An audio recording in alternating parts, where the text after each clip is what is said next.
Mike, I'm going to ask you to pull together 6 years in like 30 seconds probably, but you saw this program rise and then dip and then rise again. Just how do you sort of, if you're giving somebody the elevator speech of what Indiana football is capable of based on what you've experienced, what you've been a part of, what is it? I know what the history of Indiana football, and I'm really excited about the future of it. But just, a gritty group of guys that come to work every day and put everything into their body of work, and just really proud of this team and how we came out this season. We'll go left in the front to Todd, and then to Mike. Curtis, it looked like it was just difficult to get into the kind of rhythm that you've become accustomed to being in this year. What was Notre Dame doing to make it difficult to achieve the rhythm? There wasn't really anything new that we expected them to do.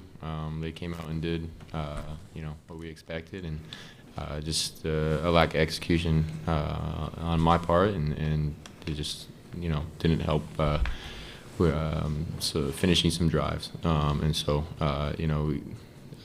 just got to be better in finishing those drives, and like we were able to in the last in the fourth quarter. But we just I need to be better.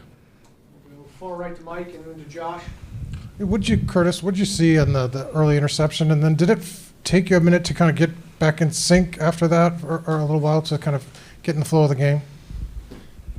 It was just man-to-man coverage, just trying to get him just with tempo play, and just threw it a little bit too far, and defender made a nice play, but didn't need to make that throw in that situation. We'll go second row left to Josh, and then to Daniel. Justice, you said you came to Indiana to be a part of something bigger than yourself. Do you believe that you set the foundation for a better future for Indiana football now? Without a doubt. I got a little emotional at the end of the game because, I feel like this university, Bloomington, they gave me an opportunity. I was on my 4th year, and, I took a chance, and I came to, a town, and I was like, hey, I want to be able to make something out of it.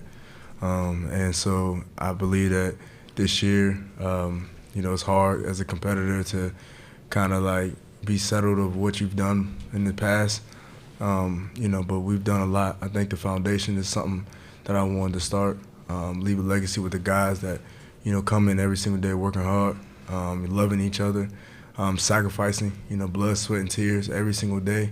And, I plan to come back and see how far the foundation has grown. So, yeah. Daniel on your right, and then Pete. Yeah, Mike, what are you proudest of?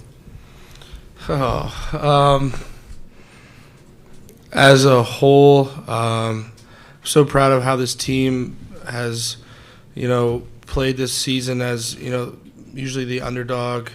A lot of people doubted us all year, but we kind of stuck to us. We kind of just relied on each other in each room, and we proved a lot of people wrong, and there's so much more to be proud of, but I don't want to get too emotional up here. Pete. For all you guys, what made Notre Dame's defensive front so difficult to deal with tonight?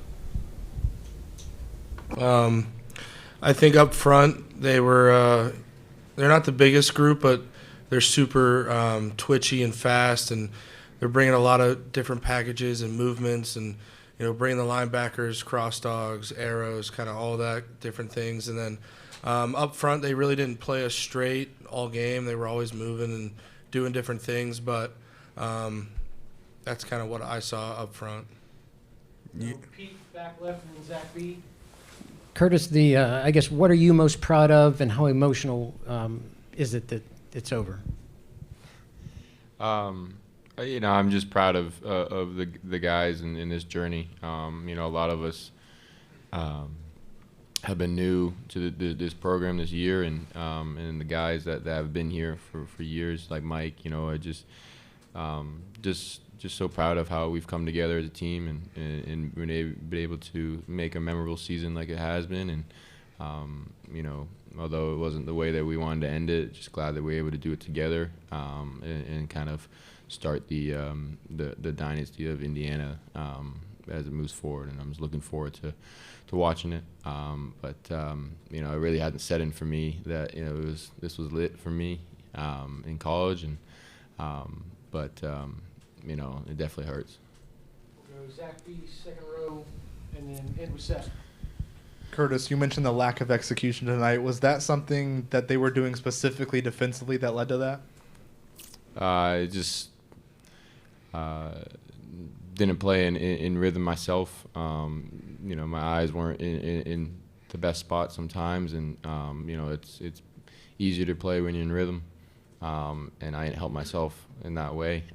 Notre Dame's definitely got some great players and schemed well, but I felt like I hurt the offense more than they stopped us.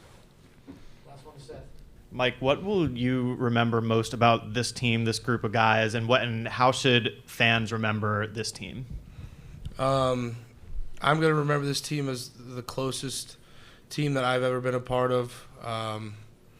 Just a group of guys that came to work every day and left everything out there, and I'm so happy that I could have been a part of it. I'm so happy I made the decision to come back, and I think fans and everyone should see what we did this year. We changed the trajectory of Indiana football. We changed the way people think about Indiana football, and I'm just so happy that I could have been a part of it. I'm so thankful that, to all these guys and all my teammates and coaches that it's just awesome to be a part of, and I'm so happy and blessed. Great. Thanks.